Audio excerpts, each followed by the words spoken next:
Once upon a time in the land of handsome princes, noble kings, and beautiful princesses, there also lived a wicked witch, a wily wolf, and a ginormous giant. Deep in the forest was the vilest of all, a wicked witch, who casts another evil spell. Will the princess prick her finger and sleep for 100 years? Find out in this story of wolves, witches, and giants called The Sleeping Beauty. Once upon a time, there lived a king and queen who had everything anyone could wish for. A dishwasher, a TV, a magnificent castle on a mortgage, a beautiful kingdom. But they had no children.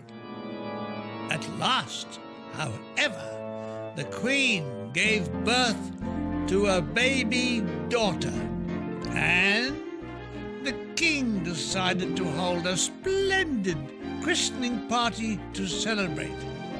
He invited friends and relations from all over the kingdom and Lewisham, and most importantly, the 7 fairies. Each fairy in turn offered the baby princess a special gift, the gift of love, of beauty, and the gift of money. Just as the fairy of happiness was about to bestow her gift, the great doors of the banqueting hall burst open, and there stood Wicked Witch of the Forest. Oh dear, blustered the king, realizing he had forgotten to invite the witch. The witch approached the cradle and, bending over, whispered into the child's ear, "Princess, on your 15th birthday, you will prick your finger on a spindle and die. Die, diddly-eye-tie-tie." The wicked witch drew back from the cradle, and with a swirl of her cloak and a clap of thunder, she hailed a taxi and was gone. In the horrified, hillified silence, the kind fairy of happiness came forward to the crib. "You shall not die, child. I shall use my powers to save you. True, you will prick your finger, but then sleep for 100 years, after which a handsome prince will come and rescue you, and the evil spell will be broken." On the day of her 15th birthday, the king and queen were away on a state visit to Catford. The princess decided to explore the narrow staircase that led up to a tower. At the top, she found a door with a silver key in the lock.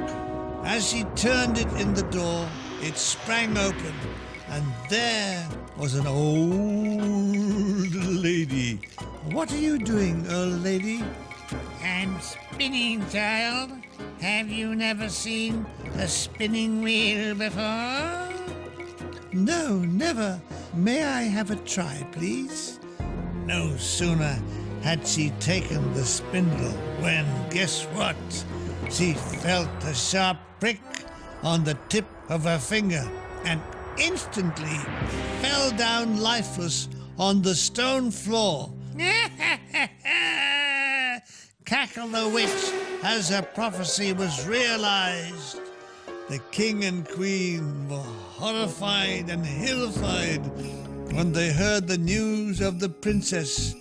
He decided that his sleeping daughter should be placed in the most comfortable bed and should lay in the same hall as her christening feast all those years ago. By now, the word reached the ears of the Fairy of Happiness. She realized that sleeping for 100 years was all very well, but who would look after you when you eventually awoke? She decided to act at once and sent everyone in the palace to sleep. Even the king and queen, which was a little frustrating as they were playing cards and the king was about to say, "Snap!" which was very strange because they were playing bridge.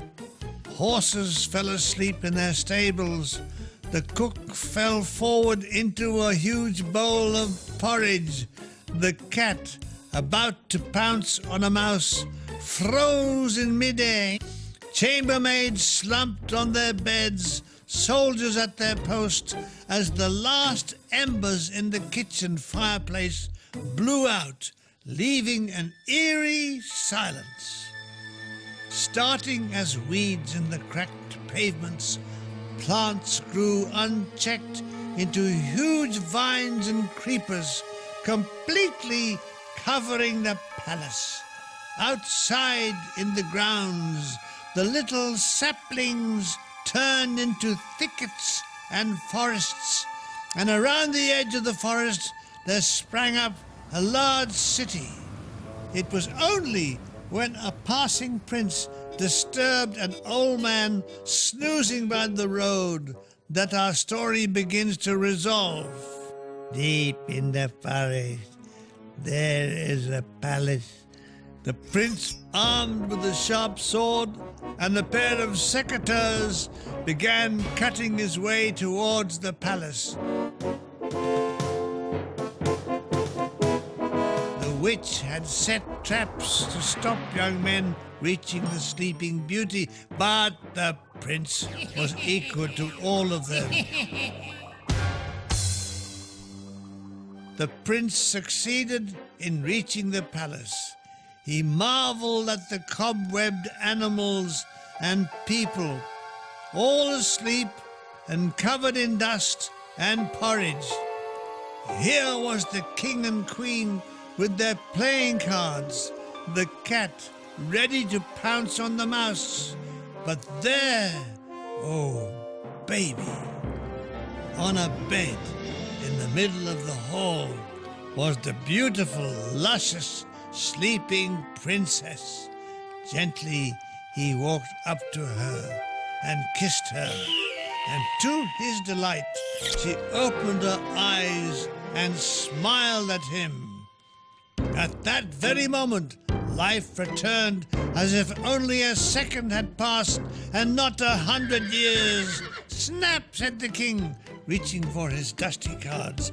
The kitchen fire started to flicker again, and the cat pounced on the mouse who had waited 100 years only to be caught and eaten. Oh, hard luck, brother. The king and queen were so happy with the prince for waking them up that they agreed he could marry their daughter as soon as he wished.